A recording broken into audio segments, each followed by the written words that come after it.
नमस्कार दोस्तों, स्वागत है आपका आपके अपने चैनल कॉमर्स 6 में। कुछ इंपॉर्टेंट टॉपिक अभी भी कुछ रह गए हैं तो मैंने सोचा एक थोड़ी सी रिवीजन हो जाएगी, प्लस में आपको कुछ इंपॉर्टेंट पॉइंट भी मैं बता दूंगी।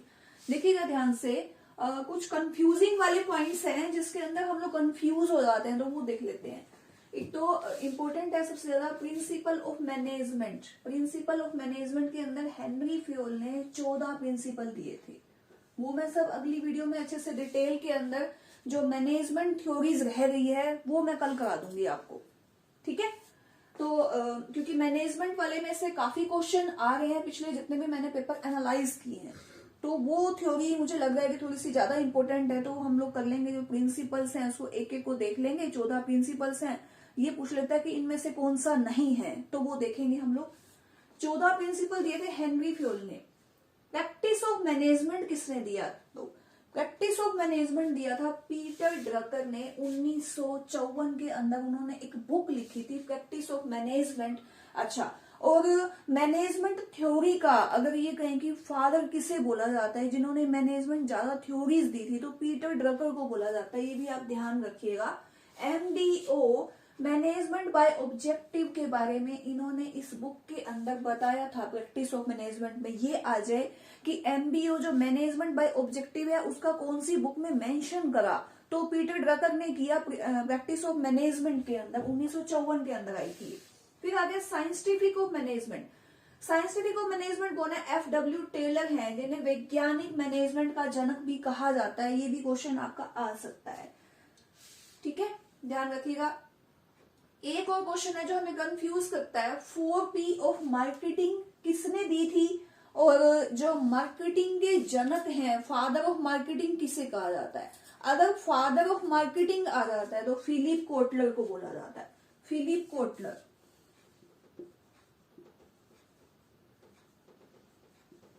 फिलिप कोटलर को बोला जाता है फादर ऑफ मार्केटिंग। मिक्स की उन्होंने एक कंसेप्ट दिया था, लेकिन वो पूरा सिरे नहीं चढ़ा था। MC चैरिटी ने 4P ऑफ मार्केटिंग दिया था 1960 के अंदर। 1960 में दिया था, जिसके अंदर उन्होंने 4P के बारे में बताया था। वो कौन कौन से हैं? प्रोडक्ट है, प्राइस है, प्रमोशन है और प्लेस है।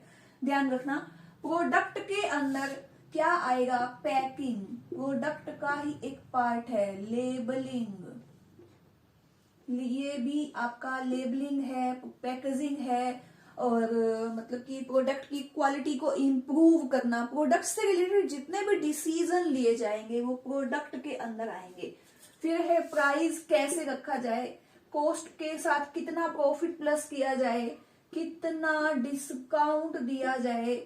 अच्छा, क्या अगर हम किसी दूसरे एरिया में अगर उसको सेल करते हैं, मान लो पर्टिकुलर किसी दूर एरिया के अंदर, तो क्या प्राइस वही रखा जाए या उसको कुछ बढ़ा दिया जाए?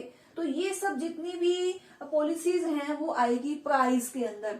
फिर आ गया प्रमोशन। प्रमोशन के अंदर हम लोग एड कितनी करेंगे, कैंपेन कितने लगाएंगे। अच्छा, उसके बाद जो हमारे जो पैम्पलेट्स हैं वो कितने हम लोग डिस्ट्रीब्यूट करेंगे, बैनर कहाँ लगेगा, कौन कौन से प्रमोशन के लिए क्या क्या एक्टिविटीज होंगी, वो सब प्रमोशन में आएगा। फिर है प्लेस। हमने अपना प्रोडक्ट बना दिया, हम अपने प्रोडक्ट को कौन सी जगह पर मार्केटिंग ज्यादा करेंगे, उसको कितना, कौन सी प्लेस पर। क्योंकि अगर ठंडे इलाके के अंदर जा रहे हैं तो गर्म चीजों का अगर हम मार्केटिंग कर रहे हैं तो तुरंत सेल हो जाएगी। अगर हम ठंडे इलाके में ठंडी चीजों को ही बेचने के लिए जा रहे हैं तो हमारी मार्केटिंग करने का कोई फायदा नहीं है, क्योंकि वहां पर नीड ही नहीं है, ऑलरेडी वहां पर ठंडा है सब कुछ। तो ये ध्यान रखना है कि प्लेस कौन सा होना चाहिए, सुइटेबल होना चाहिए। हमारा जो प्रोडक्ट है वो उस स्थान पर उसकी नीड हो, तभी हम उसको बेच पाएंगे, ठीक है। तो वो सारा का सारा कौन सा स्थान है वो प्लेस के अंदर आ जाएगा।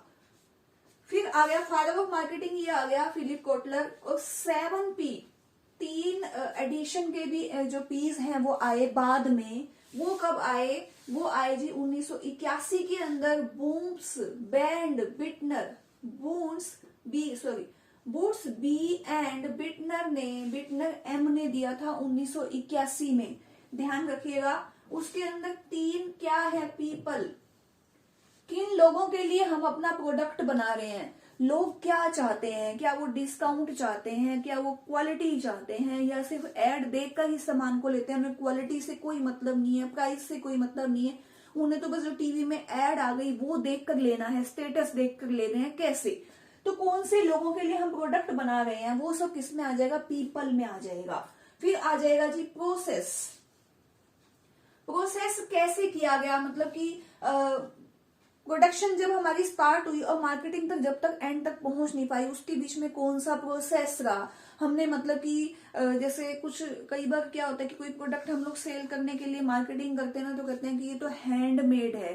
बिस्किट का भी बहुत आता है कि ये हैंडमेड है, ये बेकरी के हैं, ये एगलेस है। तो इस तरह की कुछ चीजें होती है। जो प्रोसेस क्या है आपका चीजों को बनाने का, जैसे कई बार मसालों की आती है कि भी हमारे यहाँ चुनिंदा मसाले हैं जो कि मतलब कि घर की जो लेडीज हैं वो सफाई करती हैं, उनका वो सब कुछ। तो इस तरह से जैसे आशीर्वाद आटा है कि भी चुनिंदा गेहूं के चुनिंदा चक्की से बनवाया गया है। तो वो सब क्या है? प्रोसेस है। वो मार्केटिंग का ही एक पार्ट है कि आपने उस पर्टिकुलर आइटम को बनाने में क्या प्रोसेस यूज किया। ठीक है। फिर उसके बाद है जी हमारा physical evidence. Physical evidence marketing के अंदर बहुत ज्यादा इंपॉर्टेंट रोल अदा करती है।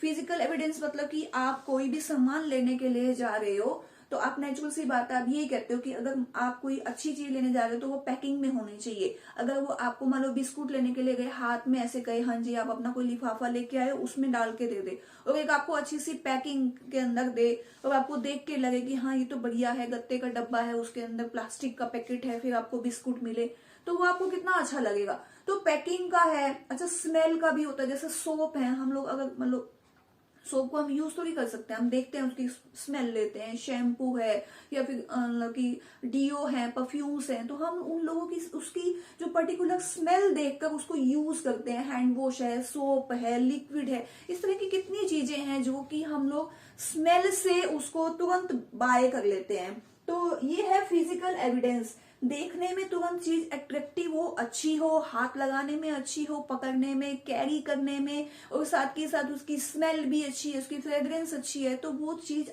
ज्यादा बिकेगी। तो ये होता है फिजिकल एविडेंस। ये 7 भी मार्केट के पहले 4 थे, फिर 3 भी और ऐड हो गए। ठीक है, ये ध्यान रखना है आपने। एक कंसेप्ट और है मार्केटिंग का। आज मार्केटिंग पे जो है, मार्केटिंग के 3 या 4 क्वेश्चन आ जाते हैं, तो मार्केटिंग के ही मैं आपको बता रही हूँ कि क्या है इसके अंदर। नेट के अंदर तो हर बार ये क्वेश्चन आता है आपका बायर वाला, और एक बार आपका एस्टेट में भी आया हुआ था। तो देख लेते हैं बायर कितने टाइप्स के हैं।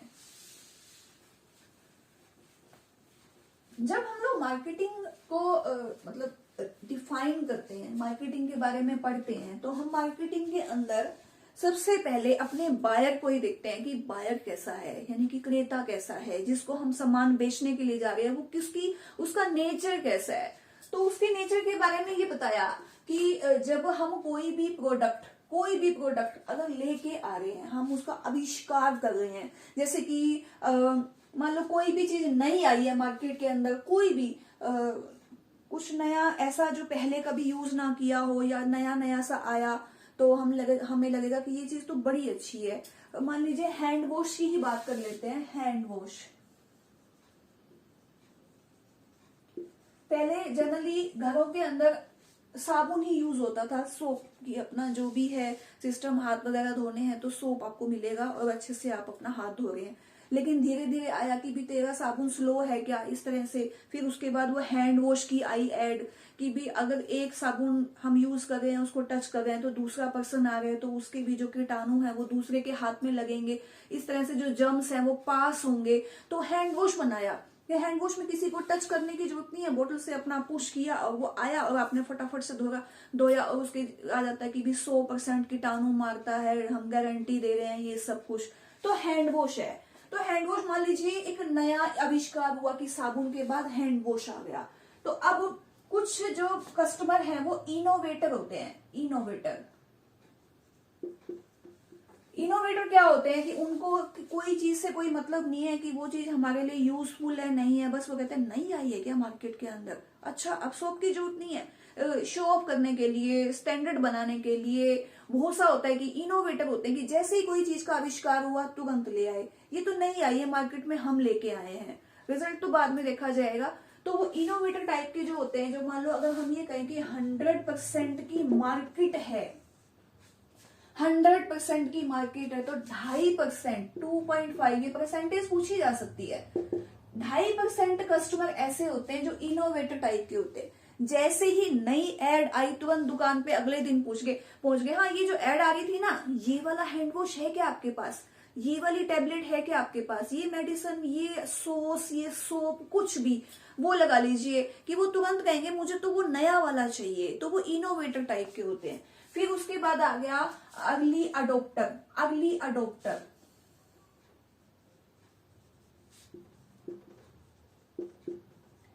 अर्ली अडोप्टर का मतलब क्या हुआ कि जैसे ही हमने सामान देखा, इनोवेटर तो क्या है कि वो सुनेंगे भी नहीं, बस अपना ले आए। अर्ली अडोप्टर का मतलब है कि जल्दी से उसको ले लेते हैं फटाफट से। उनको मतलब कि ऐसा होता है कि हाँ ये सामान नया आया है, चलो ठीक है हम लोग इसको यूज करके देखते हैं, अर्ली अडोप्ट कर लेते हैं। जैसे कोई साबुन नया आया, पहले हम यूज कर रहे थे, तो शॉपकीपर ने बोला कि ये वाला साबुन है ना, नया आया हुआ है, आप इसको यूज करके देखो। तो वो तुरंत कन्विंस हो जाते हैं, अच्छा ये नया अच्छा आया हुआ है क्या, छोड़ो इसको ले लेते हैं, इसके ऊपर स्कीम आई हुई है ले लेते हैं इसको। तो इस तरह से अर्ली अडोप्टर मार्केट के अंदर होते हैं, तुरंत ही कन्विंस हो जाते हैं, उनको ज्यादा कन्विंस करने की जरूरत नहीं पड़ती, ज्यादा एडवर्टीजमेंट की जरूरत नहीं पड़ती, तुरंत ही अपना फटाफट से देखा और सामान ले लिया। तो वो कौन से होते हैं, अर्ली अडोप्टर। वो मार्केट के अंदर कितना रोल अदा करते हैं, 13.5%। ठीक है। फिर आ गया जी अर्ली मेजोरिटी। अर्ली मेजोरिटी का मतलब क्या है कि इससे आगे, ये तो क्या है 2.5% ही है, ये इसके बाद कुछ टाइम तक रहते हैं, ये इन दोनों से ज्यादा लंबे टाइम तक रहते हैं। Early majority.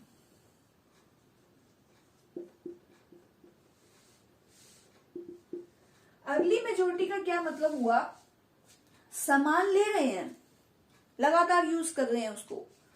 कोई सोप है, मान लो डेटोल है, डेटोल को बहुत अच्छे से यूज कर रहे हैं, बढ़िया, उनको अच्छा भी लग रहा है, वो सेटिस्फाइड भी है उससे।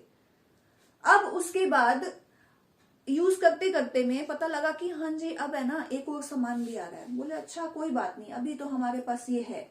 तो वो एकदम से मार्केट को नहीं छोड़ते, ऐसा नहीं है कि वो तुरंत ही छोड़ देंगे, लेकिन वो दूसरी बार गए दुकान पे, बोले कि ये वाला सोप डेटोल का है क्या, बोले नहीं डेटोल तो नहीं है, सेवलोन आया हुआ है। बोले सेवलोन, हम तो डेटोल यूज करते हैं, ये यूज करके देखो।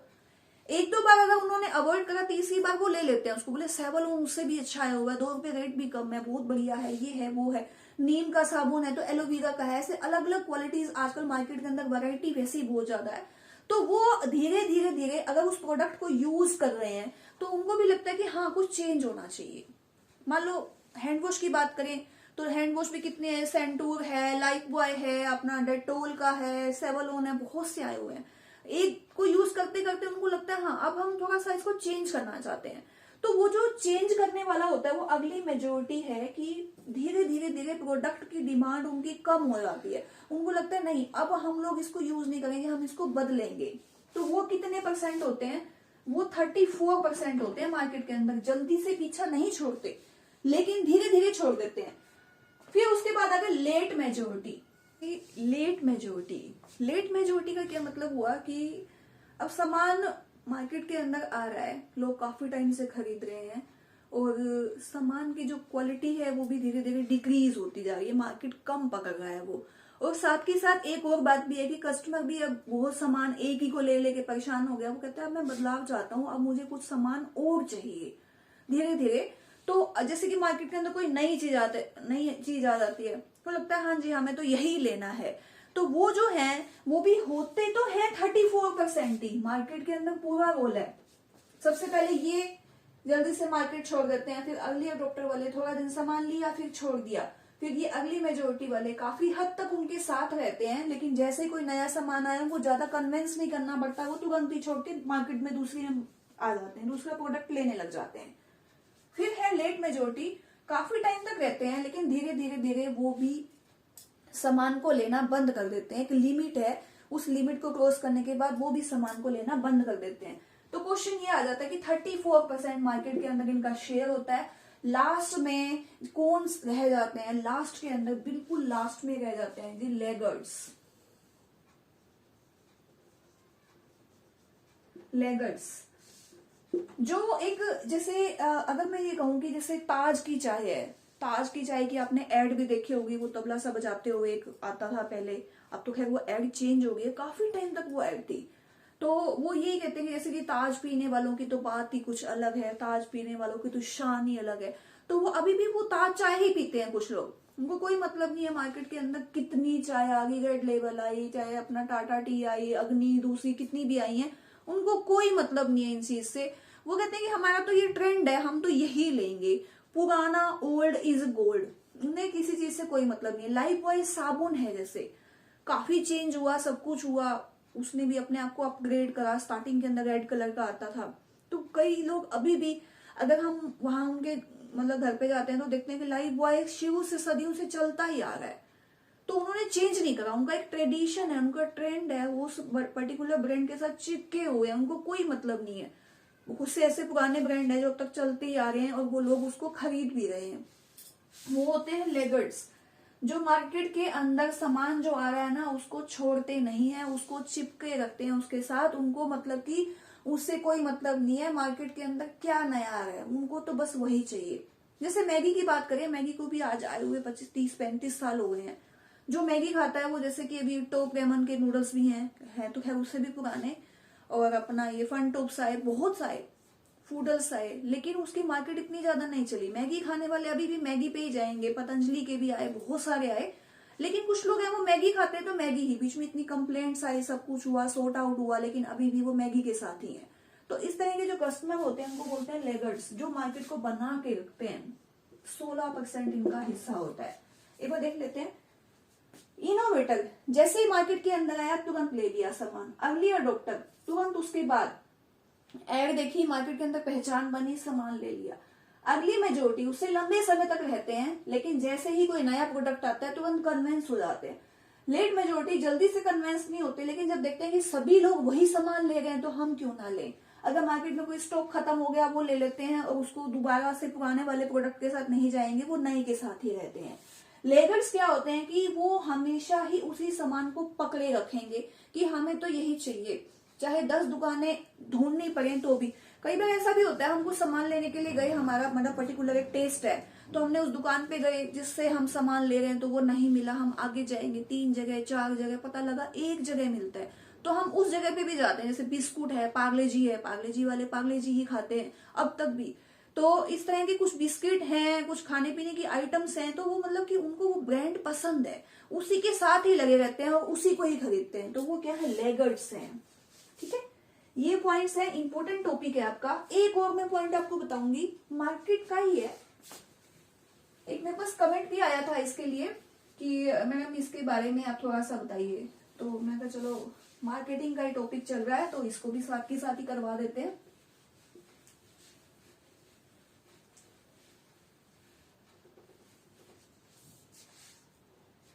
एक है जी पुश मार्केटिंग,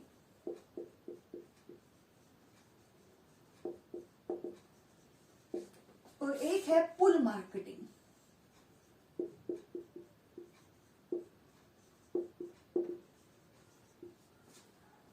पुश का क्या मतलब होता है, पुश का मतलब होता है धक्का मारना, एक किस्म से अगर हम इसकी इंग्लिश में इसको वर्ड को अगर हम कन्वर्ट करें हिंदी में, धक्का मारना, धक्के से, जबरदस्ती।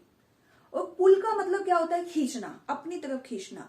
यानी कि अगर हम किसी कस्टमर को अट्रैक्ट करते हैं तो वो कौन सी मार्केटिंग है, पुल मार्केटिंग। और अगर हम धक्के से सामान कोई कस्टमर नहीं लेना चाहता, लेकिन हम फिर भी उसको प्रेस कर रहे हैं, उसको प्रेशर डाल रहे हैं, नहीं ये सामान तो आपको लेना पड़ेगा, जबकि उसकी डिजायर भी नहीं है, उसकी नीड नहीं है, लेकिन फिर भी, तो वो कौन सी है, पुश मार्केटिंग। जैसे कि आपने देखा होगा कई बार, अगर आप मार्केट में जाते हैं ना, तो एक जैसे सोप की बात, ऑयल की बात करते हैं, ऑयल की कोई भी ब्रांड वाला ऑयल है, आप लेने के लिए गए तो उसके साथ एक टेप सी लगी हुई है, साथ में साबुन फ्री है।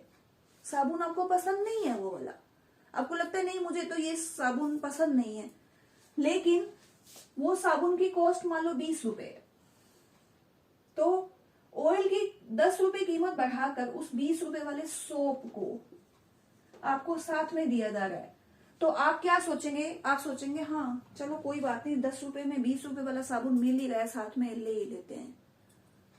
गेट बाय 2 गेट 1 बहुत बार स्कीम, आजकल तो ये फैशन बन गया है।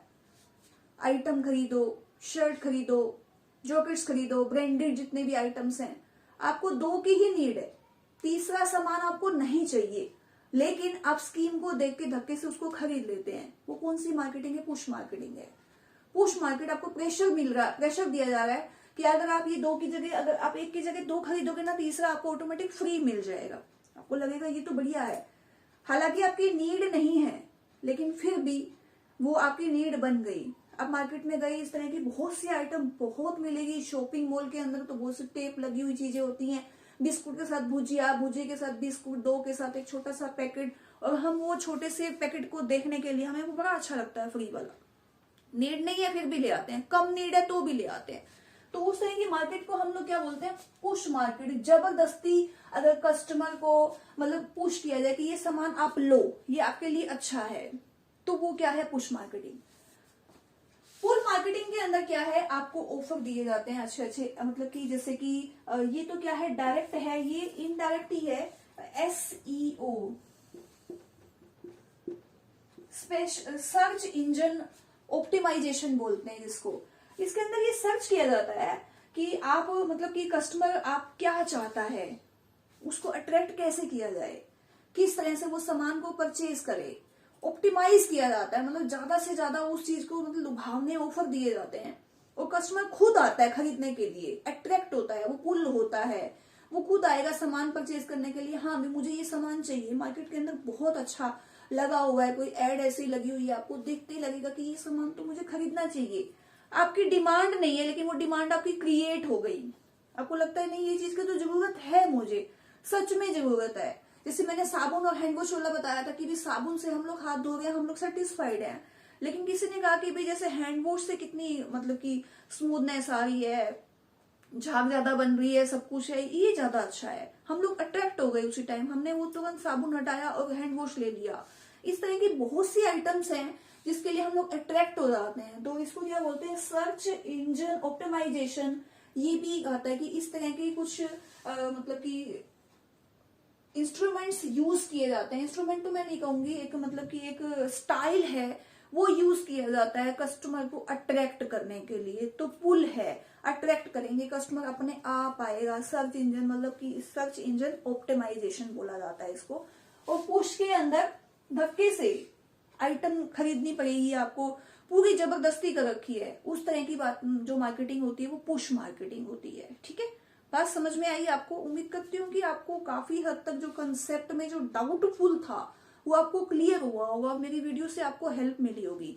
अगर आपको हेल्प मिल रही है तो आप वीडियो को लाइक कीजिए, शेयर कीजिए और कमेंट कीजिए। और चैनल को अगर आपने अभी तक भी सब्सक्राइब नहीं किया तो आप इसको सब्सक्राइब कीजिए। और हाँ, एक और बात कहूंगी मैं आपको, एस्टेट की तैयारी आपकी चल रही है, एस्टेट 2-3 दिन बाद हो जाएगा, लेकिन हमारे और भी बहुत से कोर्सेज स्टार्ट होने जा रहे हैं। PGT की आप लोग तैयारी करेंगे, स्क्रीनिंग एस्टेट क्लियर होने के बाद आपकी स्टार्ट हो जाएगी। नेट आपका जून के अंदर होगा, क्योंकि जो लोग एस्टेट कर रहे हैं वो नेट की तैयारी तो साथ के साथ कर ही रहे होंगे। तो बहुत से टॉपिक जो हम लोगों ने शॉर्ट में किए हैं, अभी तो हमने एस्टेट के हिसाब से, टॉपिक के हिसाब से किया, तो स्टेप बाय स्टेप अच्छे से पूरी डिटेल में 1 by 1 हम लोग करेंगे उसको। तो आप लोग तैयार हो जाइए, पेपर दीजिए, और उसके बाद नए कोर्सेज बहुत से आने वाले हैं। तो मिलते हैं अगली वीडियो में नए टॉपिक के साथ, नई उमंग और नई तरंग के साथ। Thank you.